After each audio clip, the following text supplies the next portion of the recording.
Bismillahirrahmanirrahim. Dear students, today we shall discuss modern essay number 10 and we shall discuss its question answers.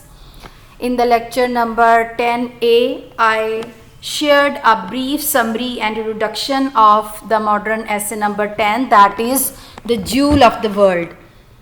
And today we shall learn question answers. On your demand, I have added the question answers. Question number 1. Give an account of the early career of Abdurrahman, first his dramatic escape and his adventures in Africa.